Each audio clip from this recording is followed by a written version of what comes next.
Mossad திட்டம்னா என்ன சாதாரணமா இருக்குமா? ஈரான்ல எந்தெந்த இடத்துல ஏர் டிஃபென்ஸ் சிஸ்டம் இருக்கு, எந்த இடத்துல சர்ஃபேஸ் டு ஏர் மிசைல் இருக்கு, எந்த இடத்துல ஏர் பேஸ் இருக்கு, எந்த இடத்துல ரேடார் ஸ்டேஷன் இருக்கு அப்படிங்கிறது எல்லாத்தையுமே கணக்கெடுக்கிறாங்க.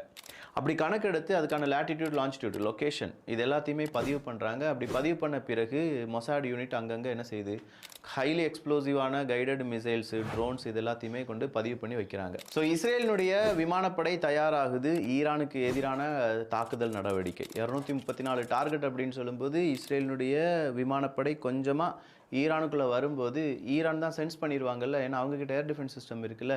எப்பா இந்த மாதிரி இஸ்ரேலுக்கு விமானம் பறந்து வருது, என்ன செய்ய போகிற, போடு 2 அப்படின்னு சொல்கிறதுக்கு முன்னாடி அது ஆஃப் ஆகுது. என்ன ஒன்றுமே புரியலை ஈரானுக்கு. அப்போ தான் ஒரு விஷயம் புரியுது, எந்த மிசைல் உள்ளேருந்து கிளம்பி வரணுமோ அந்த மிசைலினுடைய என்டையர் ஸ்ட்ரக்சரை அழிச்சிட்டாங்க யாரோ. எந்த ரேடார் ஸ்டேஷன் இதை கவனிக்கணுமோ அந்த ரேடார் ஸ்டேஷனை இப்போ இல்லை அப்படிங்கிறத ஈரான் புரிய ஆரம்பிக்கிறாங்க. ஸோ ஈரானுக்கு எதிராக